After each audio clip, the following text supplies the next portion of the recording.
right, everyone. Welcome to this episode of Steaming Pile of Awesome, the podcast where we watch shitty movies so that you don't have to. But then we decide that if you should watch the movie or not. So we just watch shitty movies. Yeah, and enjoy every minute of it, Yeah. I think. Yeah. So I'm your host this week, Darryn Turzo, and with me as always, Rob Corluck. Rob, say hi to the nice people. It's good to do this with you again, Darryn. It's been a while, so I'm excited to do another one. Good. Okay, so this week we have The Scorpion King, the 2002, I believe, smash hit of sorts, starring none other than Dwayne "The Rock" Johnson, who I will be referring to as The Rock this entire time. I'm not even acknowledging that he has a different character name. No, it's some weird name. It doesn't matter. Yeah. He's The Rock. As we always start off with the would you watch it? So, Rob, I've got a movie up my sleeve here for you, and I want to know if you would watch it or not. I'm all ears. This is a movie about the last man standing of his race, who is a significant and superior warrior who is tasked with assassinating a sorceress who leads an army, only to find out that the sorceress is an evil, have his brother murdered, and want to avenge his death, all while saving the entire globe, let's say, from the evil dictator would-be. Okay. It has action. It has ladies. Okay. It has The Rock. Does it have the people's eyebrow? It does at one point, yes. Done. You've got me. You've absolutely got me. I will watch this. For sure. Fantastic. Good. Awesome. All right. Okay, good. Okay, so you did a great job of explaining that. That would be a different way than I would explain it. That actually sounds really good, what you just said. To be honest, I could have summed it up a lot quicker and been like, Rob, will you watch this movie? Yes. The Rock. Yes. Sold. Thank you. It's Die Hard, but with The Rock. Exactly, yeah. Okay, so let's get to the plot lines here. Not much of it, really. So The Rock plays an Akkadian warrior who is contacted by a king to kill the sorceress of an unstoppable army. Right. The king is then betrayed by the son, who also betrays The Rock. And I love who the son is. Did you catch who the son in this movie is? Had to, man. Peter Fasinelli. Yes. And the cool thing about Peter Fasinelli is I feel like he is a, how old are you person? Because some people, people our age will know him from different movies than people who are younger than us. Right. So, what do you know him from? That's my question. He is the older boyfriend in Can't Hardly Wait that comes back from college to party with the high schoolers. Yes, he does. And his ex-girlfriend's name is Amanda. And his greatest table read of all time is when he says her name as Amanda. Oh, yeah? Yeah, well, you're the one, Amanda. He's going to be embarrassed. In that movie. Duh. So good. So good. And so he's back. And he's in the Twilight movies, Darryn. Yes, so, he is. if the people are, younger than us, they'll be like, oh, that's the guy from Twilight. And we're like, no, he's not. He's the guy from Can't Hardly Wait. No, he's Amanda's boyfriend. That's right. Okay, so moving on. I am already having too much fun with this one. He is the prince. He betrays his father and The Rock. The Rock gets captured. The Rock's brother is then sadly murdered in front of his eye by Merman. Do I have that right? Merman? Sure. Merman. He's the leader of the army that we're hopefully assassinating at some point, who has the sorceress by his side, who has an unstoppable army. So he kills The Rock's brother right in front of his eyes. This is sounding convoluted already. Yeah. So I thought you said there was no plot. Yeah. So there's too much going on here. He kills The Rock's brother, and then he's about to kill The Rock, but he is told by the sorceress that he cannot kill The Rock or have anybody who he commands kill The Rock. Otherwise, he'll end up cursed. And so to avoid that, he doesn't. He doesn't kill The Rock. Yeah. He buries him up to his neck in sand in the hopes that he dies from natural causes. Yeah. Yep. Absolutely. So, the whole point of this is to set up the fact that the sorceress can predict the future. She has these trance-like states where she can see what's going to happen before it happens. So she's really important to this this king type character, this Yep. this bad guy, right? Exactly. So, The Rock is buried up to his neck in the next scene with fire ants coming out, and he has a buddy of some sort that's buried next to him. We call him the horse thief because that's how they refer to him for the next like 6 times that anybody sees him. So, horse thief is kind of, I believe in this movie he's supposed to be the comic relief, but he's unfortunately not that funny. Like, he really doesn't make any good jokes. Like, he's just kind of this annoying Weasley kind of character that follows the Rock around. He tells half of a joke, but we miss the beginning, and the people at the bar think it is just hilarious when he gives the punchline. Yeah. This is like one of my favorite things movies do.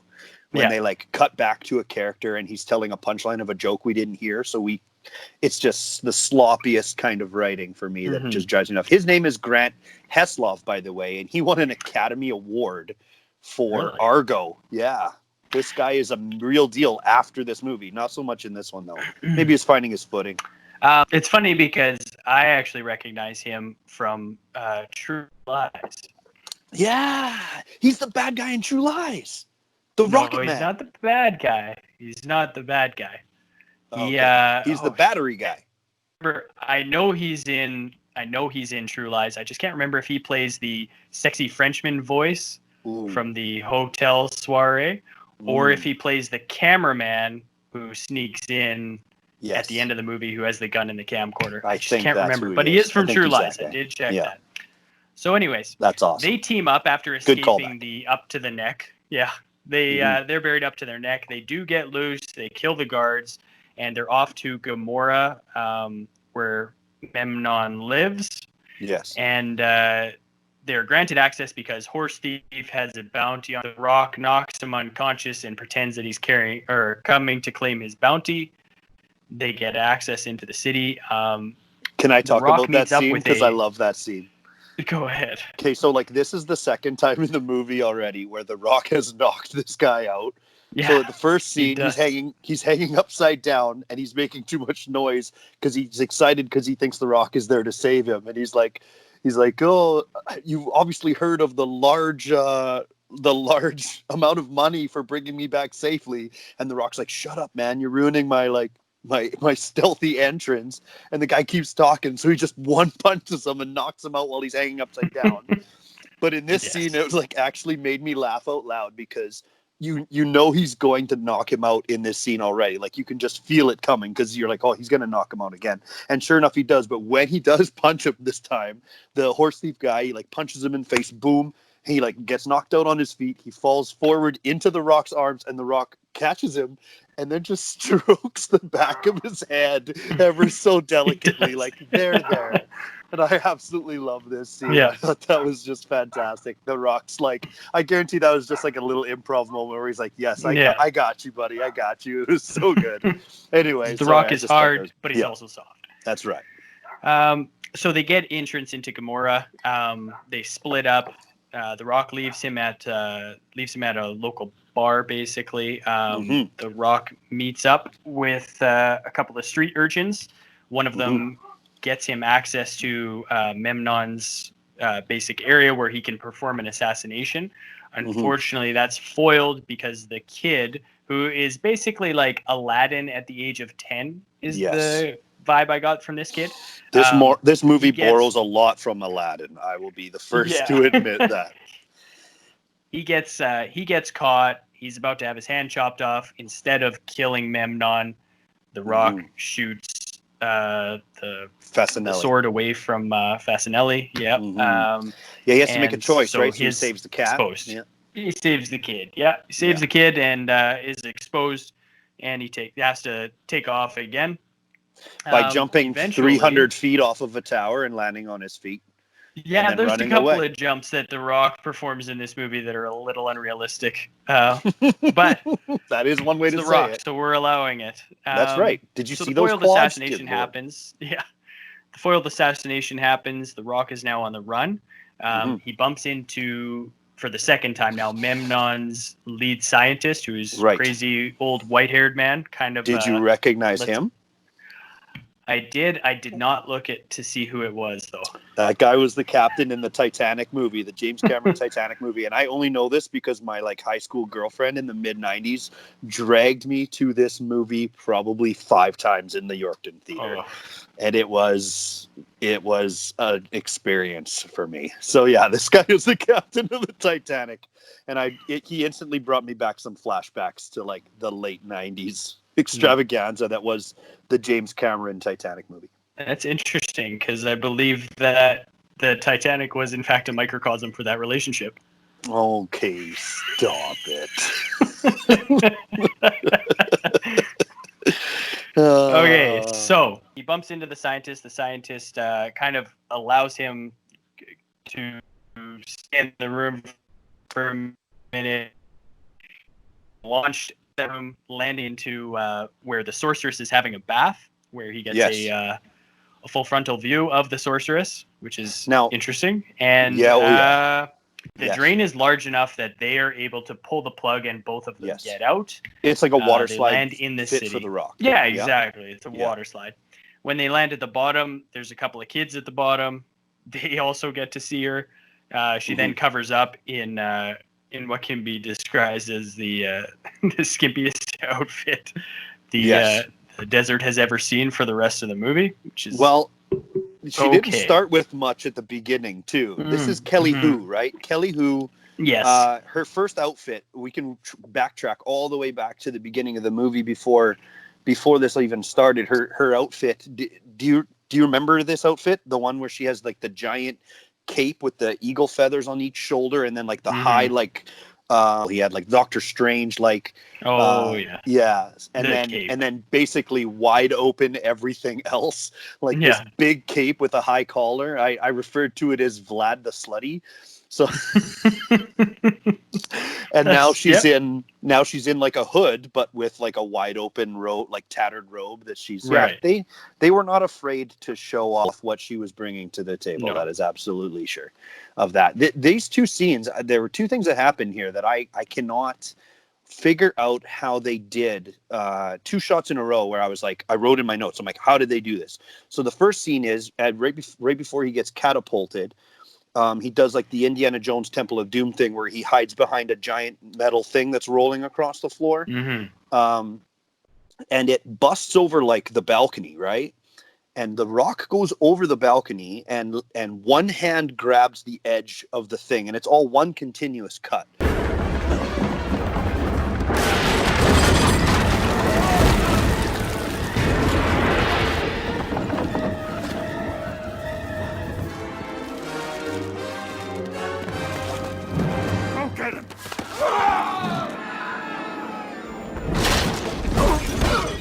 So, like, obviously it's a green screen. He's not up 300 feet on some ancient Egyptian tower. But, like, the fact that he, like, dives over the edge and then one-handed grabs the top of this thing, I was like, how did they do that? Like, it was all one seamless cut, like, no cut scene.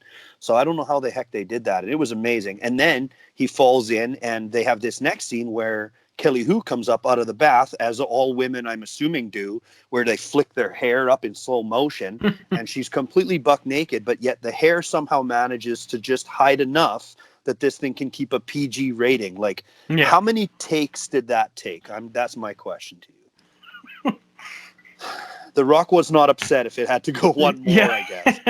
A few times. Oh, man, another nipple. Okay, we got to do it again, Rock. No dang it. Yeah, all right, fine. So he eventually kidnaps the sorceress. They bail out of the town, and they're on the run again. But shortly after, it is revealed that the sorceress has been a prisoner of Memnon basically her entire life. They quickly become allies and I'm talking quick. Well, I've been his prisoner this whole time, and he's like, okay, you're free to go.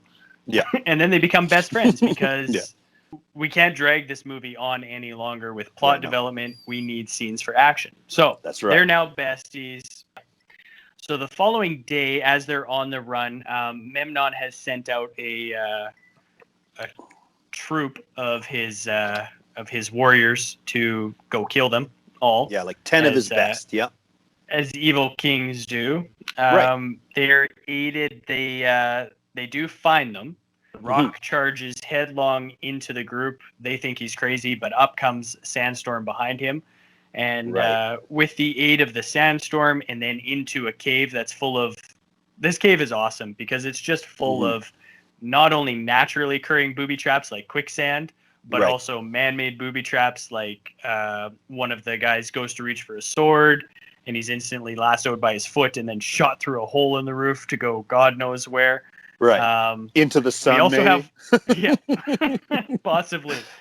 We also have probably my favorite scene in the movie where one of the henchmen is literally attacking like a waterfall of sand with his sword.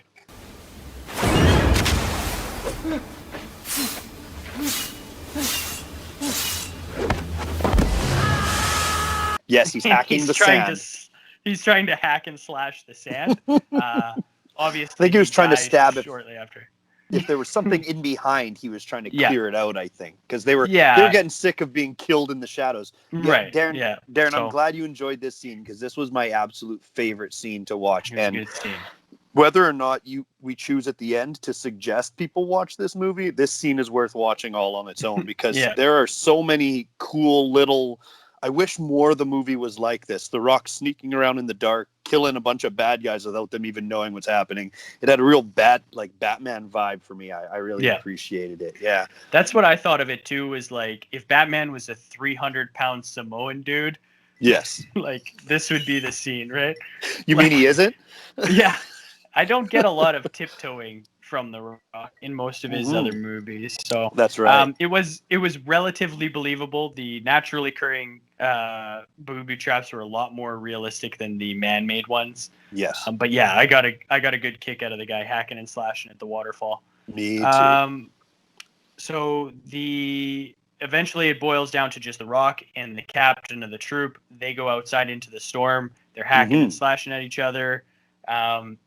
He does dispatch the captain of the troop, or so he thinks. Right. There's one henchman left. He starts fighting him, and the captain of the troop then pulls out a poison arrow that he was given by Memnon and stabs the Rock in the back of the leg. It's venom from a scorpion tail that was given to him by his boss, and he stabs him in the calf with that.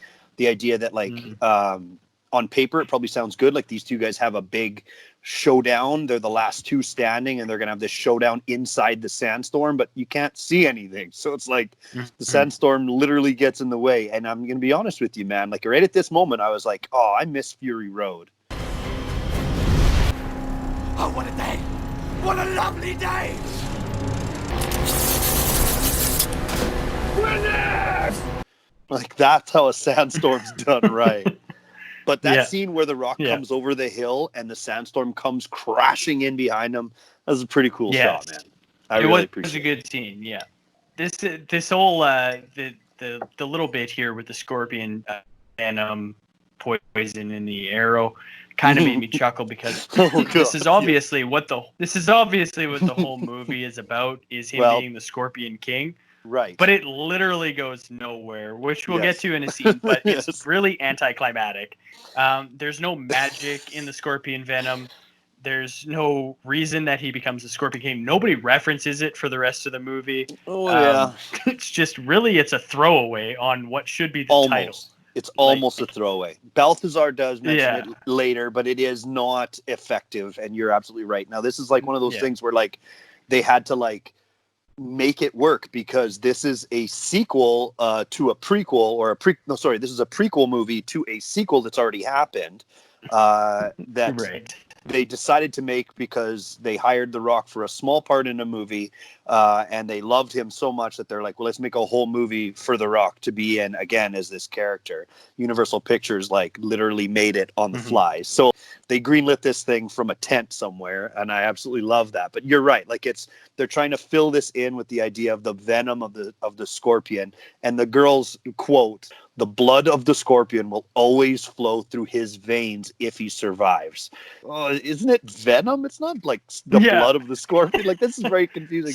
But the best part let's get this clear because that is just inherently not correct. No, it's not even Scorpion close. I'm blood glad she's is not a doctor. poisonous. That's right. Scorpion venom is. Yeah. And it does not stay in your blood forever. I'm glad she's a sorceress and not a Yes, doctor it also here. Because, doesn't. Yeah.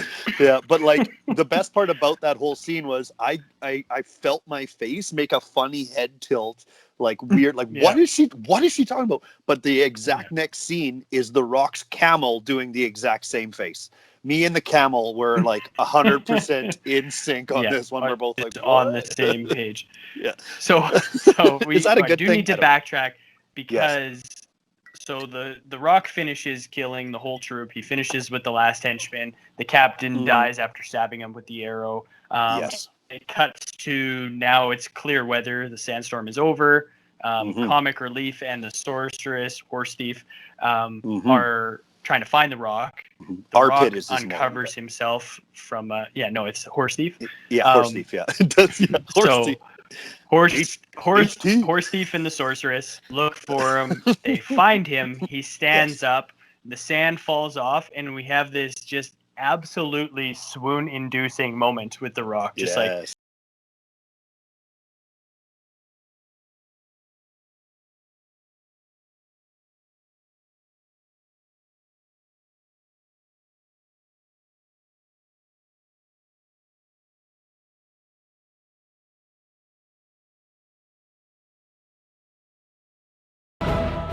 stands up in his beautiful, obviously natural hair. Yes, his hair is shimmering. Can we talk about the hair a like, little? Can we please talk about the hair? Immediately, you could see every woman in the theater was just like, "Oh my, getting the vapors." My. Yeah, and then he quickly just like, and it's like all his effort is all he could do is make this move, and then he just falls to the ground. Right. That's when they drag him off. Oh God, the hair. Please go. How does one describe it? I mean, I know there's like lots of people that like tend to lose their hair more on the top than the sides. I don't know any of them myself, but this is kind of a thing that I get, like the idea of the receding hairline. But I also know that some people like to keep the back super long to compensate. So I felt like this guy had like the guy who owns the comic book store ponytail. Like I felt like that's what the Rock's hair looked like. Because it was like really receding in the front. Yeah, it was receding in the front, but they had these super long wig extensions into a ponytail on the back. And it was also like a perfect crest. Like it could not have been more fake looking. It honestly looked like they glued a carpet to his head and not even tried to make it a wig. Yep. Yeah, I absolutely agree. It was only like half terrible. a wig. Why didn't they do the front? If they're going to give him a wig, give him the whole wig. Like make him look like Conan the Barbarian and let him do the whole thing. That's actually a bad example. That's a bad example. That was actually Arnold's hair, at least. So yeah, that's a bad example. Horse Thief asked how he's doing, and the sorceress then, like you alluded to, said, even if he dies, the blood of the scorpion will always flow through his veins. And then for this is what didn't make sense to me is because they had this conversation that made sense no reason. This just didn't make sense. They had the conversation, and then she immediately mounts the Rock while he's unconscious, gets in nice and close, and then sucks the venom from his mouth through magic. And it's like obviously a magic that she's doing, right? Yeah. But to me, it made no sense because they got him back to the camp. They built a fire. They waited for the sun to set. They had this conversation, and then she's just like, "Oh, by the way, I'm going to suck this venom out." When really it could have just been done as soon as he collapsed and they realized that he was, falling victim. In her defense, you do not know how her magic powers work. Maybe they are strengthened by the moon or something. I don't know. They don't really go into a lot of details. They could have explained. Would have been great. That would have been one more line. Yeah, it'd been great. Now the moon is finally up. Perform this. Exactly. That'd be so. Maybe get us in the room, Darren. Get us in the edit room. That's all I care about. Go back to 2002 and get us in there. This is a cool effect, man. The way that like stuff goes up into her mouth and like it like lights up the inside of her head so you can see kind of her skull. This was a super cool moment. Like this was cool CG. This is it done right, man. It looked really cool. I like that. We haven't even gotten to the best character in the whole movie yet, so we have to keep moving forward. Because pretty soon, our boy shows up. All right. Okay. So the next morning, Rock is fine. He's had this poison sucked out. Yeah, totally good. They're reunited with the scientist who has discovered a way to make things blow up, which is convenient for our story. And they're quickly Very captured effective by later, the yes. army. Quickly captured by the army of Michael Clarke Duncan. Yes. I'm assuming that's who you were wanting to get to. Oh, yes, absolutely. He is one of my favorite guys. One thing that I didn't like about this, though, was every time Michael Clarke Duncan was on screen and talking, I could see how absolutely brilliantly white his teeth were. Oh, and it God, was are they just white. super off-putting because this is supposed to be like ancient times. And they're just like, I mean, they obviously have been bleached to like perfection, which is great. The tribe must have a good bleacher. A good bleached tooth bleacher. He And does you know who good else? work, yeah. That tribe also has an amazing waxer because everybody's chest in this movie is real smooth. Yes, absolutely. Michael actually, Clarke with the exception of Horse Thief. Horse Thief has a nappy hairy chest. He's got some patches there. He's got some puffs. Yeah. So what we find out right away, and what we do know from earlier in the movie, actually, is that Michael Clarke Duncan, I'm just going to call him MCD now. MCD too. and The Rock, they absolutely do not like each other. So no, they are frenemies. Absolutely. Yeah. So when they get back to the camp, they start fighting immediately. So, which is kind of a cool opening scene on this fight because they both take a wild swing at each other and shatter each other's swords. Swords are totally broken. Yes. The fight scene does go on a little bit long though. First they have swords. They break the swords. For some reason, even though the swords are probably still sharp, they both toss them away. Yeah. They proceed to have a fist fight. The fist fight goes through the camp to a couple different levels, through a couple different shelters. Couple tents and yeah, exactly. Then Michael Clarke Duncan gets a spear. He starts swinging wildly. Not before The Rock gets a sleeper hold on him, though. He jumps on his back and locks in a sleeper. And then, so Michael Clarke Duncan then has a spear. He's swinging it around, misses a few times. The Rock then gets a spear. Then they have a spear fight. Then The Rock is disarmed of his spear. And then he, in turn, gets Michael Clarke, MCD's spear, and then holds it to his throat and makes him basically submit. Which at first he doesn't. Right, he won't. Yeah. MCD ain't gonna quit. No, there's no quit in MCD. But right before that, did you notice they had like this like neat kind of but awkward scene where they're both holding the spear at the same time and they're both trying to like pull it, and you get like this like pan shot of the camera as it goes across from one bicep to another bicep. They had like the bicep to bicep comparison cam. They're like, just in case you didn't know, these guys are yoked. These guys are ripped. It was basically the closest they could get to the handshake scene from Predator. That's what I thought too. I was like, they are trying to do the handshake scene from the Predator, and it is not as good. It is not. It was close. Good. But with all those hammers, they needed a toolbox, man. Yeah. So The Rock wins the fight. He asks MCD to yield. MCD will not yield. He calls him a fool. He makes literally a 2-sentence speech and then rallies that entire army behind him. Because God knows we can't waste time. No. We've got 4-tier fight scenes to film here. We can't have any story. We cannot move on from this fight scene without discussing something that was blatantly missing. And all right. I don't know how much you are a fan of WWE, but I know you've seen at least a few The Rock matches from like the early 90s and 2000s because I made you. Well, I love The Rock. Okay, good. So he does this thing in his matches that they refer to as a nip-up. It's something that's extremely athletic. He's laying on his back. For those of you who have never seen a The Rock match, I love saying it like that. He basically goes from his back to his neck to his feet in one fluent pop-up motion. It's extremely athletic. Big guys don't usually do it, and they refer to it as a nip-up. There is a perfect moment in this fight where he lands right on his back, and I was like, oh boy, here comes the nip-up. The Rock's known for this. And then he doesn't do it. And I was like, come on, man. That was a perfect nip-up moment. And then they didn't. And I can't think of why. I just wanted to bring that up. I believe that is a teaser. Oh, okay. is what they were going for. Maybe it is. All right. So funny thing about that scene, though, yeah. in one of the first shots of that scene, The Rock gives him an elbow, and the first elbow he gives him is a legit clean shot right to MCD's face. Because Michael Clarke Duncan, I guess, according to the research that I did at that time, he wasn't used to doing his own fight choreography at that point, but he wanted to because him and The Rock are good buddies. So they wanted to do these fight scenes together. So on like one of the first things of the first time they were doing this fight, The Rock catches him with an elbow right to the nose and it drops him right to his knees. So they had to take a break. He went back to his trailer. He did a little, they touched him up a little bit, and then he came back out and he finished the scene.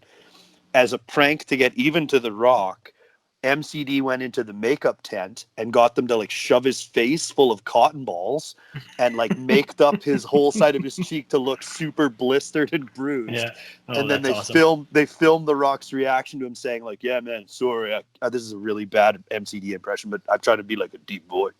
And he's like, I can't do the rest of the movie. I got to go home. Like, this is too bad. I got to go home. And The Rock was like, oh, I'm so sorry, man. I didn't mean to. I'm so sorry. And they got him. And it was great. Just like a little tidbit from behind the scenes, man. It was so good. Yeah.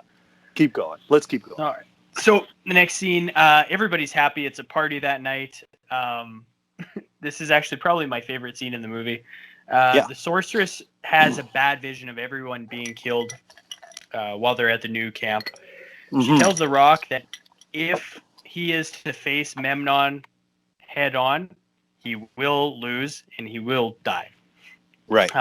She sees him getting stabbed in the back with an arrow or something. Yeah, which is super sad. The Rock manages to de-intensify the situation by delivering an absolute gem of a line, which leads straight into sexy time for the two of them. The bone down. Yeah, exactly. Right. We fast forward to the next, middle of the night. Why does that matter, right? The sexy time has a key element to it, right? Like they mentioned earlier in the movie that if she bones down, she loses her powers. So like I referred to it as dick tonight, right? So she's like, she's got dick tonight problems now because The Rock has boned down out of her powers of being able to see the future. Yeah. She doesn't care. She's willing to take it anyway. Yeah. I noticed you didn't laugh as hard as I thought you were at dick tonight, so I'm going to say it one more time. No, dick tonight's good. Yeah. Okay, good. Dick. You needed to take a sip of your drink so you could spit it. So she sneaks away in the middle of the night. She is now bound and determined that she's going to go back to Memnon to make sure that The Rock isn't killed. So The Rock follows her, and he's cut off by MCD. So they now team up. So MCD is like, you're not going without me because there won't be any glory if you manage to be successful. And they correctly guess exactly where she's going, even though really she could be going anywhere. But hell, let's go. She could be. So yeah. So, but they were going there anyway. They just went earlier. That's true. So they not before MCD has to put on his green eyeshadow, though. Yeah. They correctly guessed they're headed to Memnon to kill him and rescue the sorceress. So she shows up. Right. In the middle of a party. Coincidentally. Yeah. So they're having a barbecue basically the night before that they're going to go and kill MCD's army. Yeah. And they're having a celebration of the pre-victory barbecue is exactly what's going on. So they're all partying it up. They're having a great time. Everybody's super jacked up. Yeah. The new captain of the military approaches Memnon for the second time, and he's like, hey, where's the sorceress? You know, my troops are really down. They're not sure what's going on. Is there any way we can see her to make sure that she's okay? Yes. And Memnon is like, he's at a 12. Like, he is a not happy camper about being questioned. No. And just as he's about to go off, sorceress comes around the corner. Boom, perfect timing, problem solved. And it's like mic drop moment. Memnon in another like, different, amazing outfit for Kelly Hu. Yes, yeah. Which somehow they keep getting smaller. Somehow. The next one will be a negative outfit. It will be.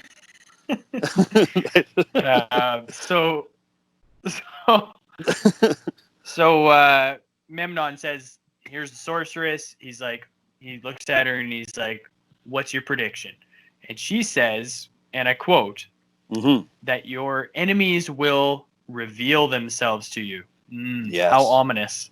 Because that could mean literally anything. And I sense a great victory. Yeah. Not yours. I sense a great victory. Yeah, a great victory. Yeah. Someone will win this fight. Yeah. So this is a neat scene because after she leaves, Memnon's like to the captain, he's like, "Yo, is that good enough?" And he's like, yeah, I'm super sorry. I didn't mean to question you. Like, can we just move past this and be friends again?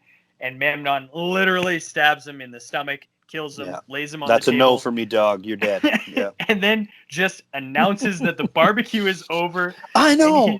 He literally sends his army to bed. He's like, go to sleep. Yes. We're going to invade tomorrow. It's like all of a sudden now they need their rest. It's amazing. I was going to give him props. Like, this is good management, man. Like, get these guys a party, get the morale up, and then he cancels the party. Not cool, dude. Not cool. Not only does he doesn't just cancel the party, he like literally murders the party planner in front of everybody and then sends them to bed. He murders the GM of that local store. It's tells all such the a villain employees move to go home. Oh, it's so bad. He's so arch.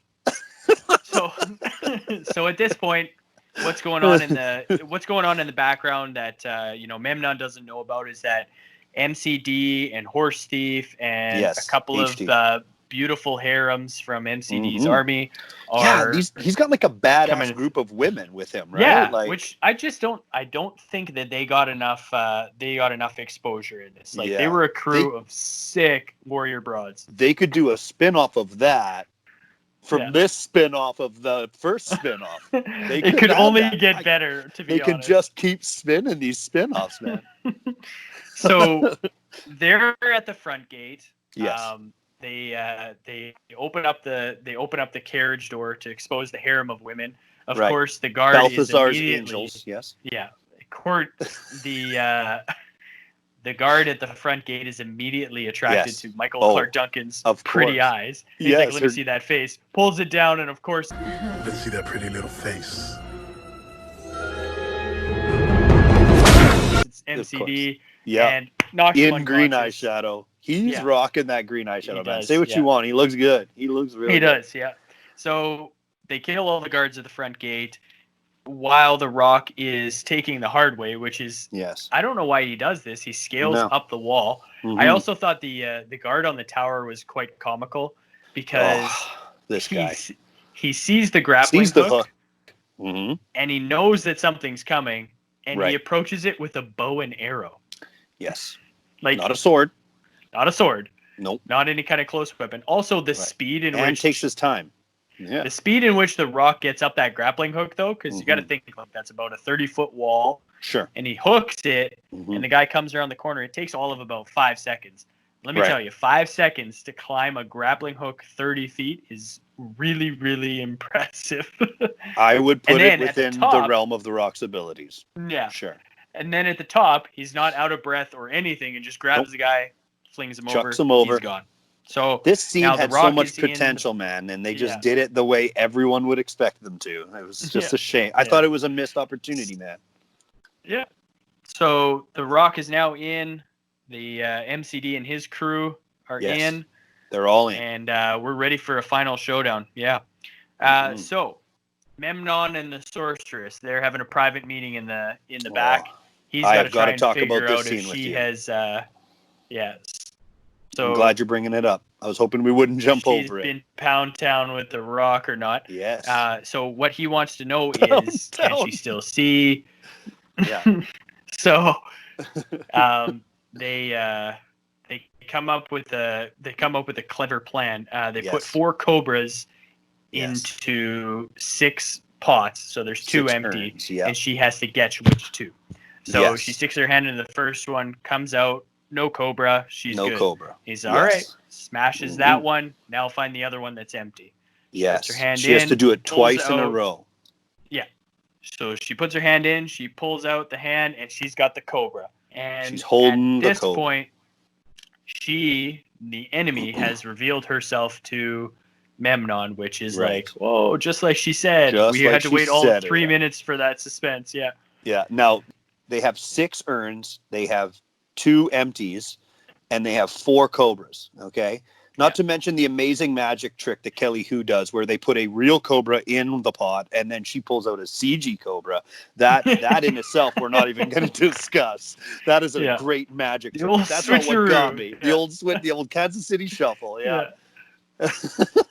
That wasn't what got me, man. Because like I'm a math guy, right? So like I'm thinking to myself, I'm like, is this just them trying to be more clever? Like, why didn't they do it Russian roulette style, where it was 5 urns with cobras and 1 empty urn? And I got me to thinking, okay, so which one do you think is more dangerous? Do you think it's 5 urns with cobras and 1 empty, and she has to do it once, or do you think doing it twice with 4 cobras? Which one is worse? Do you think, statistically speaking?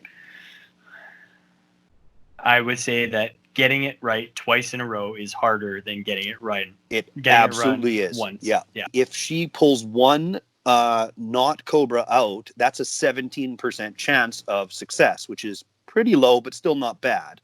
But if she has to go 2 out of the 6 and she has to pull 2 in a row, it works out to be 1/15th probability, which is about 7%.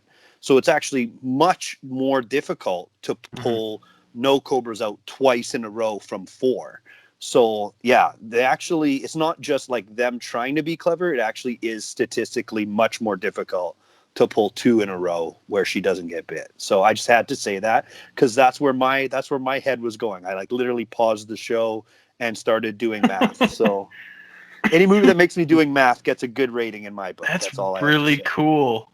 No, it's okay that you don't. I sense some sarcasm in your voice there, Darren. Yeah. All right. So I thought you were going to mention the fact that I think there's more cobras in the room after. There's like 11 cobras once they smash them. And you're like, I'm a math guy. And I was like, I don't think it takes math. No. They might have been reproducing in there. I don't know how cobras reproduce.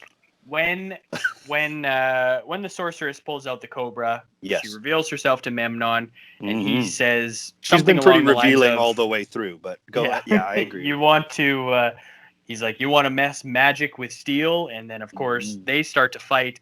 But just then, the Rock is coming in, swings down on a curtain from the roof, and double kicks Memnon right in the chest, which, as far as I am concerned, would immediately kill somebody, because the Rock is well over 280 pounds and puts all of his weight on a swinging pendulum into both feet into his chest. Yeah. And Memnon's not a big guy. He's a wrecking ball at this point. Yeah, exactly. This guy's like a wrecking tough, man. This guy's Egypt tough. He is. He is. So then we move on to the next kind of the next fight breaks out, and it's Memnon versus the Rock now, and they're going at it. Earlier in the movie, we were told that, and this is something that like immediately right away, first 30 seconds of the movie, I knew I was going to have issues with this movie, because Memnon is referred to in the opening scene as the greatest swordsman the world has ever seen. No, the world has ever seen. Sure. And that got me thinking, how could anybody possibly know that? Yes. You would have to have a tournament with whole bunch of dead dudes that used to be the best swordsmen ever, all at their prime, or have video proof, and none of these things existed. So let's just say he was really good with a sword. They do have a sorceress, so I mean... I ain't buying that might be reaching. Okay, fair enough. All right, so they start to go at it.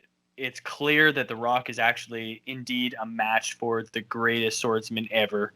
Yeah. Somehow. Ish. Yeah. The door starts to get rammed.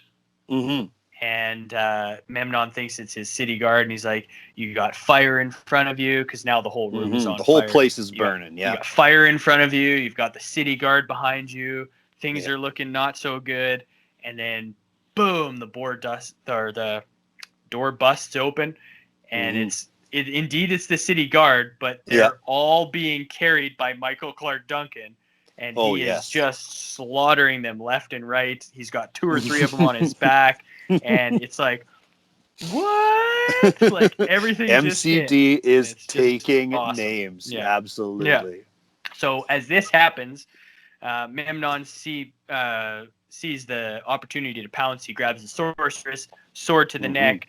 They disappear out a back door entrance. He cuts 2 ropes so that well, it's a door, but he cuts 2 ropes, and then the curtains fall, and they're on fire. Everything's on fire. Everything's on fire. Yeah. That doesn't stop the Rock. He busts right through all of those flames, and now we're on another fight with Memnon and the Rock. They go back and forth a little bit. Memnon. Sorry, go ahead. Yeah, no, I was just gonna say, like, this scene where the Rock jumps through the flaming curtain was so good. Mm-hmm. It was done so excellently. It was in super slow motion.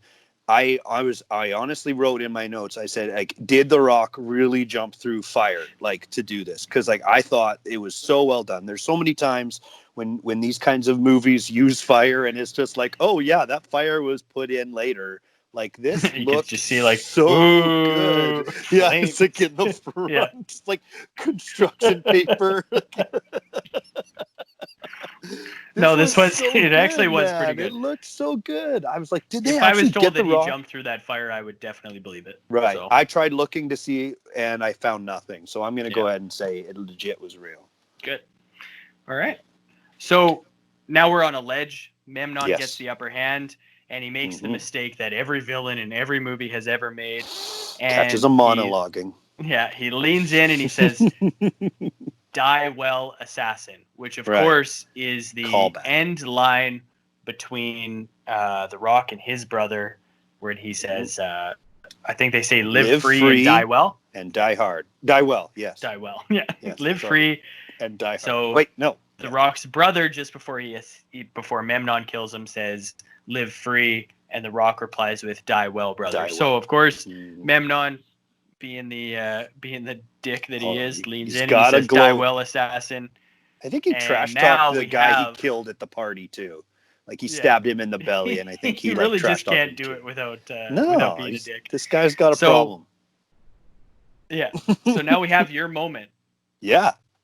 Yeah. So it turns out you take it away from here. Yeah. At this point, the bad guy, he's swinging 2, not 1, but 2 flaming swords at this point. So he has upgraded to 2 flaming swords, and he has taken on the Rock full blast. And he is swinging these 2 swords down on the Rock, who is on his back and completely helpless. And, of course, he does what I mentioned earlier. This is where they were saving the moment in the big final sequence. Even though there was a perfect moment earlier, they didn't want to spoil it. They were saving the nip-up. So the Rock does a nip-up, and he grabs both wrists of the bad guy, and he muscles him back into a neutral position. So they were saving the nip-up for the climactic final battle. So, yeah, I got my nip-up, and the whole world can rejoice. Yeah. So then we keep going back and forth. Then the Rock is kind of dispatched into, like, through a table on a lower level or something. When the Rock stands up, unfortunately, the sorceress's earlier prediction or earlier vision of him getting an arrow shot through his back, it is about to come to fruition. Yes, we have. And this is so funny because she's runs there now. In. She weighs, I think Kelly Hughes got to weigh probably about 47 pounds.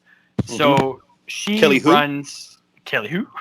So she decides that she's going to jump in front of the arrow that is intended for the Rock. Yes, she's going to save him. She runs over and she jumps in front of him, and then he, like, quickly turns her around and takes it.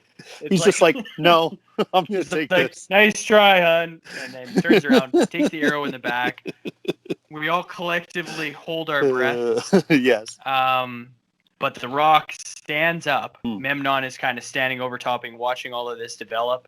The Rock now kind of slowly, like military crawls, gets up and grabs his bow, which we found out earlier is extremely strong and hard to pull. How did we find that out, Darren? Because this is one of my favorite scenes. How did It's you actually find really that funny. out? Oh, it's great. The the college guy from Can't Hardly Wait. Peter Fasinelli is at the barbecue. And he's trying to, he's at the family barbecue, and he's hitting like, on some dame. Yeah, he's bragging about how he took it from the Rock, and then he goes to pull it, but it's like, he can't, and he can't move it at all. Can't move it at all. So what we know about this bow is that it's extremely powerful, and it's like 10 feet long. Like it is this ridiculously huge bow. Yeah, and like Peter Fasinelli cannot draw this bow at all. It's great. Of course, The Rock has a bow, but he has no arrow. Or does he? And he pulls it from his own back, loads it up, looks at Memnon, realizes, because it's happened a few times in this movie already, that Memnon can deflect arrows. Deflect or catch them, yeah. And you can see it in The Rock's eyes. He's like, oh, shit, this guy deflects arrows. I only got one shot. What am I going to do? Pulls it back a little bit farther. Does he only have one? Did he only get one arrow in his meat quiver? Is that what all there was? Okay. He's only got one shot. Oh, then this is really, really intense. Like Eminem, you only get one shot. That's right. So he pulls it back. He realizes it's not going to be strong enough. Pulls it back a little bit farther. Even further. Yeah. And then he shoots him right in the chest. Does he ever? Dead center, right in the heart. Memnon goes flying back. He's just very, very dead at this point. Maybe 20 feet. A lot of guys flying 15 to 20 feet from bow and arrow attacks. A lot of guys were flying, yes. Meanwhile, the scientist, he blows up the I can't remember what they call it. It's like the main beam of this castle. Apparently castles had like one beam, so that takes the he whole blows thing it out. up. And just as everybody's starting to get surrounded, like MCD is having troubles. Yep. You know, The Rock just finished his thing. Okay, they're almost toast. Horse Thief finally does something and ignites the bomb. They blow up the castle. Everybody wins. It's perfect timing. Yep. And that's it. That's all the battles are done. Everybody's super happy. Celebrations all around. Yeah. We flash forward to what can be conceived as like a few days later. MCD and his army are leaving. This was like, this got me a little bit disturbed because when it didn't gobsmack you, it disturbed you. When MCD leaves, The Rock wants him to stay, and he tells him he's always welcome. He says, "No, I can't stay." So they reach out and they shake forearms. Yes, which is perfectly normal. Super cool. Okay. Yeah, the Viking handshake, sure. Yeah, they do it left-handed. Which is weird. Which is super weird. And it looks so uncomfortable. That happens in movies sometimes where like people hug the wrong way, and I'm like, ooh, that looks wrong. What is wrong here? This was the wrong-sided hug, man, right here. So, so MCD takes off. He's probably really weirded out by the left-handed forearm shake. Yeah, and it was awkward. The Rock, you know, they have a little back and forth with the sorceress about whether or not she actually loses her power because of sexy time. Turns out she doesn't, so that's awesome. So they can continue doing what they do. I had issues with this, man, because like there's like this scene where like the bad guy, like Memnon's, he's like, "You look diminished," which he's like slut shaming her. I'm like, how dare you? But he's the bad guy, so I'm fine with that. But like she actually looks legit scared when she's trying to find the snake. And like it was all just a ruse to like catch him off guard, I guess. But I was just like, I don't know, man. Like, that's not cool. But I kind of get her like reasoning for it. She says like, how else can like a sexy young sorceress keep the king's hands away from her butt? And I totally get that. Yeah, like, it does make sense. So they kiss. Crowd goes wild because he's now the king. He is the Scorpion King. That's right. The Scorpion. Because one time he got some scorpion venom. Yeah, blood. No, venom. You're right. Sorry. Yeah, the scorpion venom flows through him like water in a puddle or something. I don't know. Yeah. But yeah, so, the best warrior of this tribe gets to be king. So he's like, he kills Memnon. So he's like automatically the next dude. Yeah. Which I feel like the Futurama did a really good episode on how this is a bad idea. Because then like people are just going to be trying to assassinate you all the time. But whatever. It's all good. So that's it. Absolutely. Crowd goes wild because now they've got a new king and queen, presumably, and the credits roll. Wow. To what Scorpion song? King. To what song? Oh, I don't know. I turned it off. To Godsmack's I Stand Alone. That is the end credits scene music Heavy metal hits just as the credits start to roll. One is like I already mentioned what my favorite scene is. Yep. With The Rock and Kelly Hu getting down for Who? like Kelly who? Kelly Hu? No, it's literally Kelly Hu. You keep saying it wrong, and we are going to get angry letters. It's Kelly Hu. Kelly Hu? Yes. So that's my favorite scene in the movie. I want to know what your favorite scene in the movie is. My favorite scene by far is the stealth assassin scene in the desert where the Rock's taking them out. He's doing his twirly sword. He's in the sand pits. He's fighting from the shadows. That's the whole scene where he takes out the entire band of mercs that are coming after him, kind of dressed as like Egyptian Zorro. I absolutely love this scene, man. It's by far my favorite scene in the movie. And like I said, I wish more of the movie was like that because it was so much fun to watch The Rock do this to a bunch of like red shirts. It was great. Yeah. Good. All right. So next up, I have selected 3 lines from the movie, which I've found to be either hokey or funny or both. Sure. And I want you to tell me what your favorite one of these 3 is. Call to me on here. Come on. The first one I have is when we get to town, the horse thief who's excited to be back in his city. He basically wakes I know up. Where you're going. He's thrust to the bar, and of course, it's this beautiful exotic woman. She's got alcohol and food and boobs. And yes, she does. He looks. She has all of those things. Yeah. He looks up at her and he's like, "I'm glad to be home." That was a good line because I would be glad to be home at that point too. So he's been. Like, of course he's glad to be home because in the last 24 hours he's skewing over a fire. He's almost eaten by red ants. He's CG knocked fire out. ants. Yes, He's knocked CG out fire ants. Very twice. important. Yes, not once times. but twice by the Rock. And then he wakes up to a beautiful exotic woman, delivers the line, "I'm glad to be home." It was great. Perfect. Yeah. Good. Second line comes from my favorite scene in the movie, where Kelly Hu has told him that he is going to die and that is his destiny. Yes. And he leans in and says, "I make my own destiny." Then they do it. That is the only line that he needs to say. She's literally looked him in the eyes and said, "Yes, you're gonna die." And he's like, "I probably won't." And then they do it. This reminded me of like Team America World Police, where the guy's like, "I promise you, I will never die."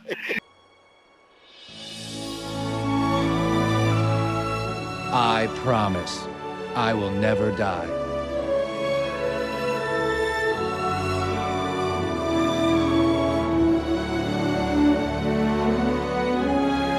It's basically that scene. It's basically the same scene, yeah. But not marionettes. No. Just that jacked up Rock. The next, the final line I have for you, which I really appreciated, it is towards the final scenes. MCD's team has just dispatched all of the guards at the front gate. The Rock has finished what he does best up top on the roof. They meet up on the front steps, and Michael Clarke Duncan basically says something to the effect of, "Don't get yourself killed." And The Rock turns back to him and he says, "No need for concern, miss." Because he's dressed as the harem. He's still got like the harem makeup and on. This reminded me of, and I'm sure you'll appreciate this, there's a line in the movie Hot Fuzz. Yes. When one of my favorites. When he goes, one of the Andes is like, "Don't you go being a twat now," and give you the satisfaction. He goes, "Ooh." So MCD, Rock looks back at him. He's like, "No need for concern, miss." And MCD just basically looks at him. He's like, "Ooh," because he knows pay for that. He just got. Yeah, absolutely. So those are the two three big lines masculine guys who don't want to be called women. I get. I don't know if this line is really as fun as it was back in 2002 because we're a little bit better humans now, maybe. But it is great because the way MCD reacts is just fantastic. He goes from like being a concerned friend to being just like, "Go ahead and freaking die, man. I don't even care. Gotta get this makeup off." Yeah. I think he thinks I'm a woman now. Yeah, It's priceless. That's my absolute vote by far. Is that quote? Just No because need for that concern. scene, no need for concern, miss, because the way MCD reacts immediately after is so over the top Yeah. and fantastic. I absolutely loved it. Great.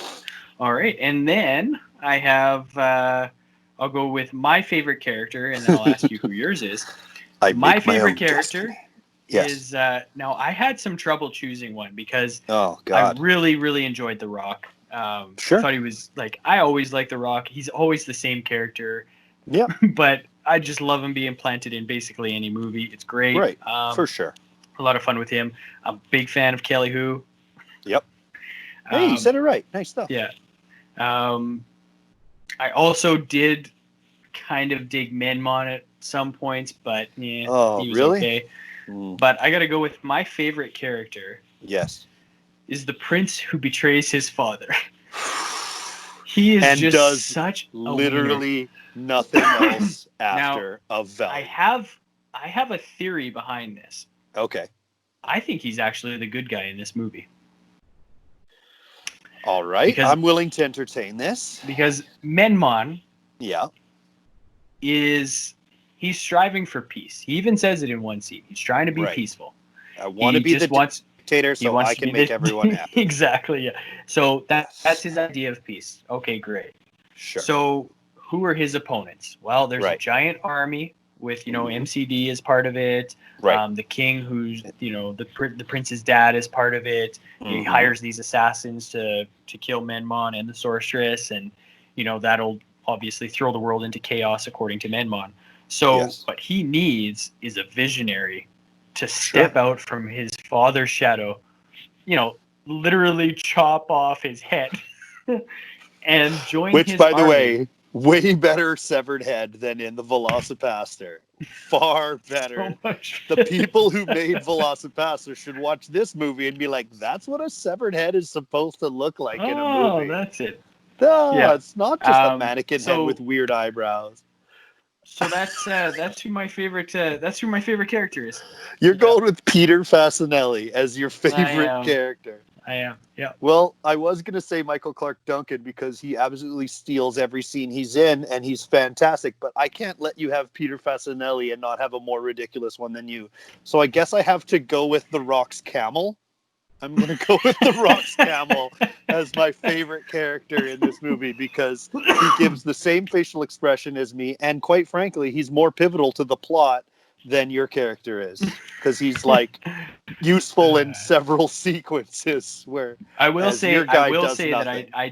I did choose the prince because I was worried that if I did pick a character that actually wasn't a huge piece of shit through the whole movie, Yes. that you might accidentally, inadvertently pick the same character. I would pick So- the exact same character as you. Can we both agree that Michael Clarke Duncan as Balthazar is probably the better choice? He was definitely the most skilled actor and the biggest scene stealer. Like he was a man out of his element. I should actually, you know what? Him and Kelly, who I would say are probably the only They're two both- legitimate actors in this whole movie. The and rest they of both them are do just fantastic. trash. Yeah. Hey, you can't say that, man, because one of the guys went on to win an Academy Award later. So you know Oh, what? the comic relief that delivered Yeah. no funny lines.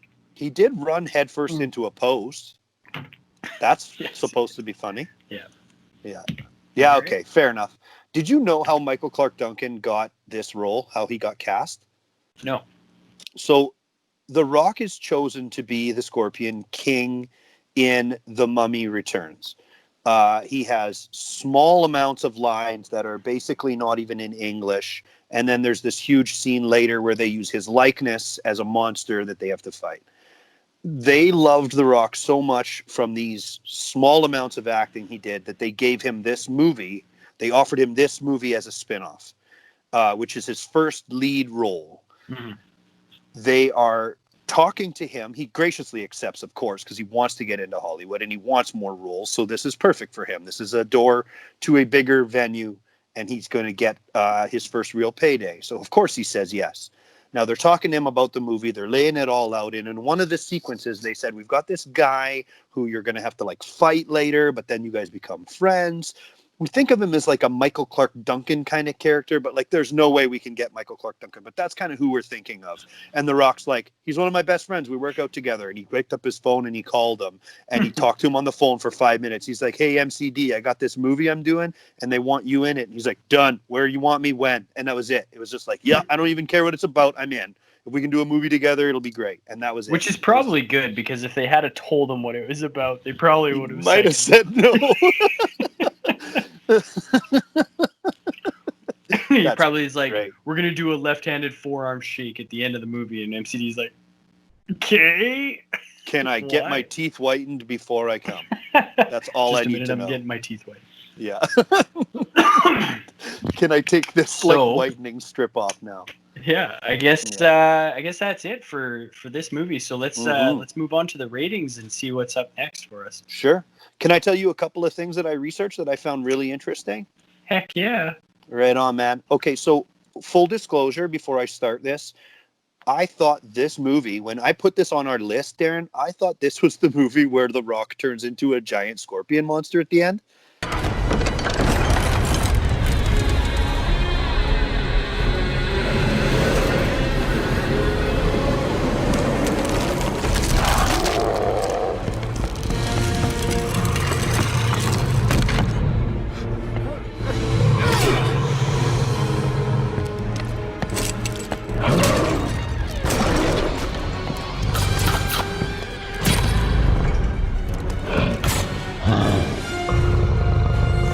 I got those two mixed up. Like, I legit was so excited to see a giant 2000 CG scorpion, and it never happened, and I was so sad.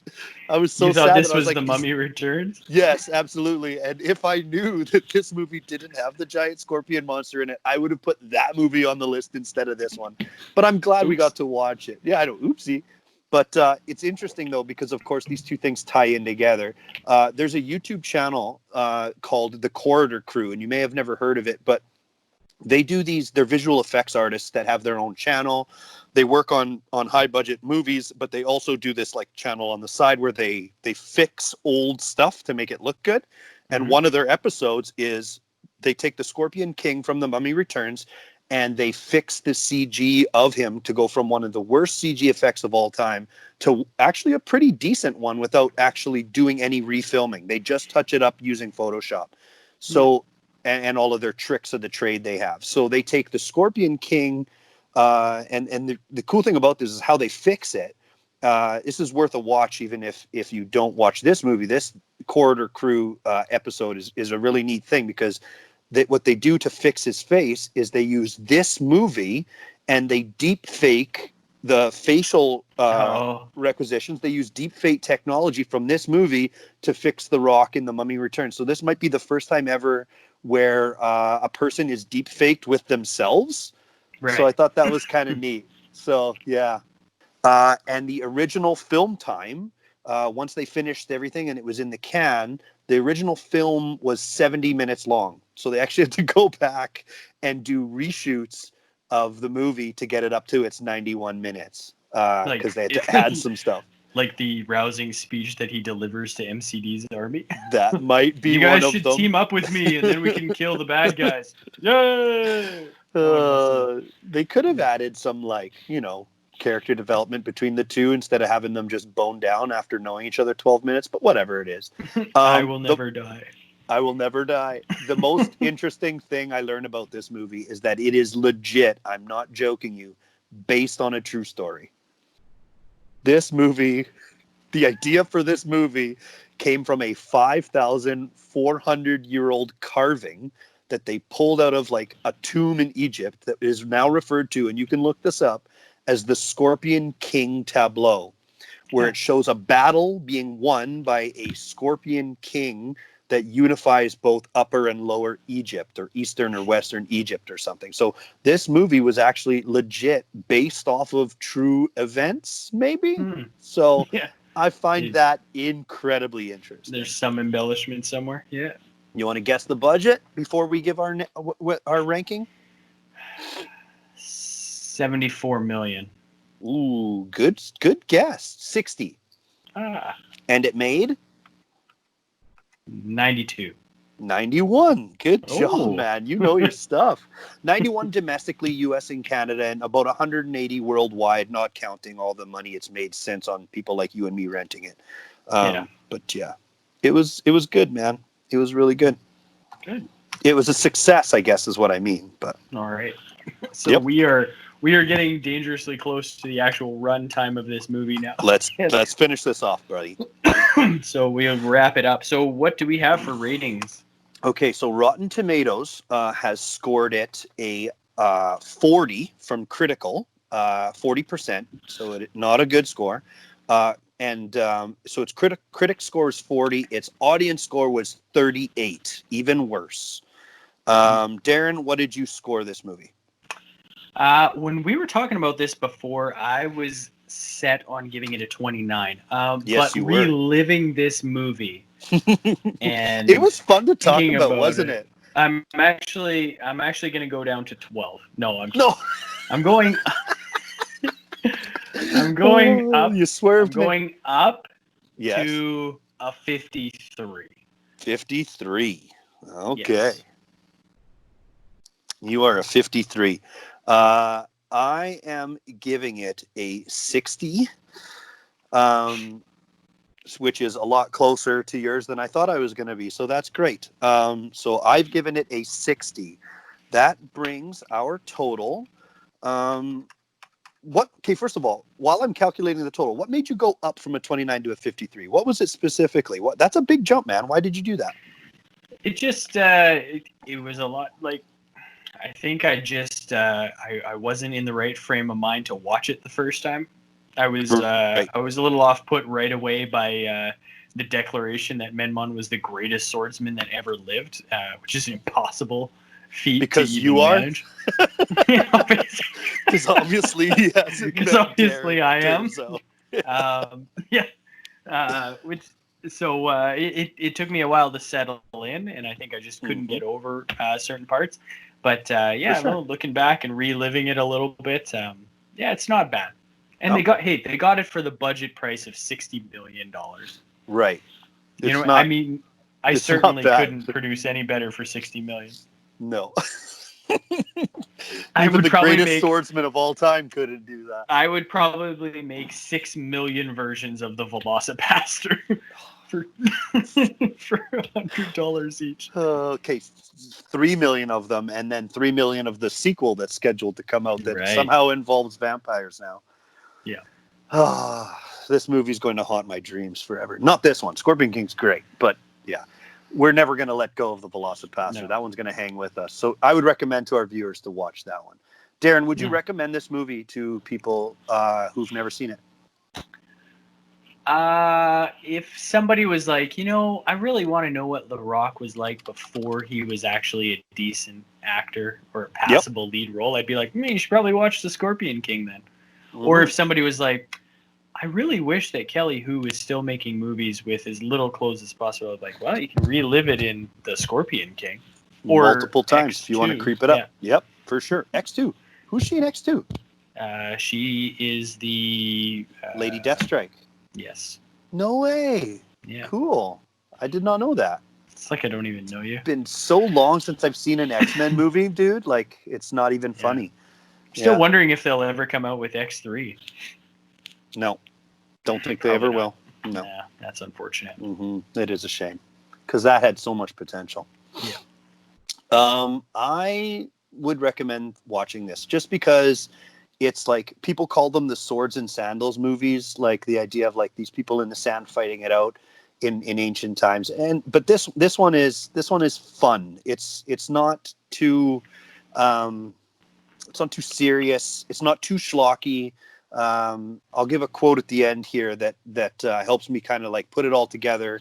That I found that really encapsulates how I feel about it. But like this movie's got great practical stunts. Like people get their asses kicked. There's a scene where The Rock uppercuts Merman or whatever his name is, Mormon. I'm not sure what you were, Merman. Okay, whatever.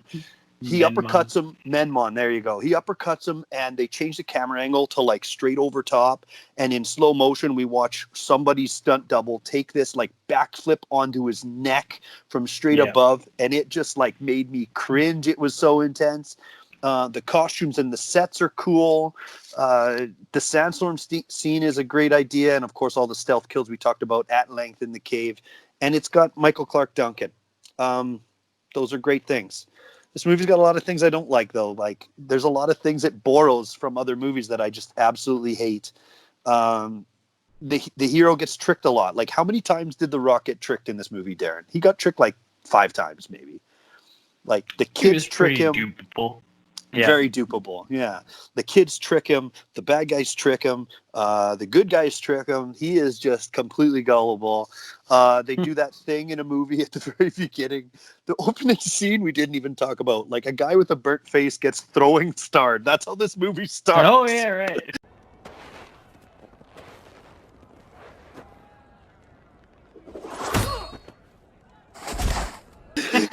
That's how the movie starts. And the first line, he just kind of peeks around the corner and they're just throwing star to the head. Yeah. And he did. Yeah, like it's got CG snakes and CG ants, and it's got that thing where like a guy tells a punchline of a joke, but you don't have the beginning, and everyone around him thinks it's hilarious. Yeah. Oh my God, that drives me nuts. In one of the opening fights, one of the bad guys is standing in like on the ground, and the Rock chops the chandelier, and the chandelier falls, and they do that thing where the bad guy stands in the middle of the chandelier and doesn't get hit, like that thing, and then is instantly crotched right after it. Yeah. Yeah. The guy turning around and hitting his head on a low beam, like all of these things, Godsmack in the credits, and it didn't have a giant bad CG Scorpion the Rock. So like you were hoping. I was hoping. Yeah. This quote says it all for me, my friend, and then we can wrap it up and say to our fans here what we're doing next. So it says, but the New York Times rated this movie, don't watch it. And it was the Stephen Holden was the critic that did it for the New York Times when it came out on its release. And Stephen Holden said, The Scorpion King may look like a movie, but it feels like a food fight. Would you agree with that? That's a little harsh. Really? Yeah. I feel like the stakes were never high. Everything was just kind of fun. Like that's what it felt like to me. It felt like a food fight. It felt like no one's going to get hurt. Everything's going to be okay. And the good guy's going to win at the end because it's just one of those movies. And that's not a bad thing. I feel like it was just kind of tame, right? Compared to other movies we've seen already. This is just kind of a relaxed movie. But it's fun. It is fun. It's fun like a food fight. What does our total add up to? Our total here for this movie, when we do our ranking system, is 47.75. Almost passed. And we're going to keep doing these ranks as we go. So for those of you keeping score at home, Rotten Tomatoes gets the critic score and the audience score, and then our scores together. And we take the average of those four, and we get 47.75. We've put our movies that we've currently got on our list, and we'll put them in the comments section here as well for those of you who want to know what movies we've got coming up. And of course, anyone who wants to suggest a movie, please put it in the comments section because we're happy to expand this. We want to keep this thing going. But we've got about 25 movies in the list here, and we're going to do a random selection of them.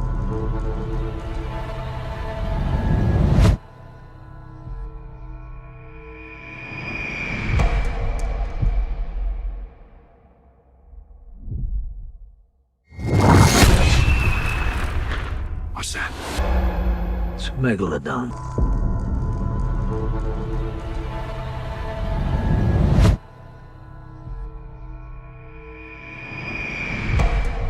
If you want to stay tuned, remember to like and subscribe, and we will see you guys next week. Have a good one, Rob. Bye.